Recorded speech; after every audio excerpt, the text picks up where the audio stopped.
Hello guys, இன்னைக்கு Sunday afternoon.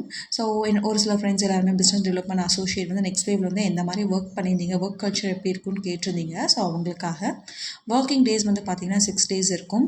Sunday to Saturday Friday வரைக்கும் இருக்கும். சாட்டர்டே நம்மளுக்கு ஆஃப் இருக்கும். ஸோ சம்டைம்ஸ் இது ரொட்டேஷனல் ஆஃப் வந்து சாட்டர்டேஸ் இல்லாமையும் வந்து இருக்கும். அண்ட் சேலரி பேக்கேஜ் வந்து பார்த்தீங்கன்னா 3 LPA வந்து ப்ரொவைட் பண்ணியிருந்தாங்க. விச் மீன்ஸ் நம்மளோட இன்ஹேண்ட் வந்து 21,200 வந்து இருக்கும். உன்னோட இன்டர்ன்ஷிப் நீங்கள் வந்து கிளியர் பண்ணுறோம். இன்டர்ன்ஷிப் அப்போ வந்து நமக்கு of of the employability salary தான் ப்ரொவைட் பண்ணுவாங்க. விச் மீன்ஸ் நமக்கு 2,500 சம்திங் தான் நம்மளுக்கு சேலரியாக வந்து ஒரு 3 months நமக்கு வந்து கிடைக்கும். ஸோ இப்போ வந்து பார்த்தீங்கன்னா நம்மளோட ஜாப் டிஸ்கிரிப்ஷன் என்ன அப்படின்னா, நமக்கு காலேஜ் படிக்கிற ஸ்டூடெண்ட்ஸ்க்கு கைடன்ஸ் வந்து கொடுக்குற மாதிரி தான் வந்து இருக்கும். ஃபுல்லாக அவங்களோட பேரண்ட்ஸ் கிட்ட நம்ம வந்து பேசுகிற மாதிரி தான் இருக்கும். இதை பொறுத்து தான் நமக்கு டார்கெட்ஸுமே இருக்கும். ஸோ இது வந்து தமிழ் லாங்குவேஜ் நமக்கு தெரிஞ்சிருந்தாலே போதும். தமிழ்நாடு ரீஜியனாக நம்ம ஒர்க் பண்ணுறதுக்கு அண்ட் ப்ரொஃபிஷியன்சி இங்கிலீஷ் வந்து தெரிஞ்சிருந்தாலே போதும். தேங்க்யூ.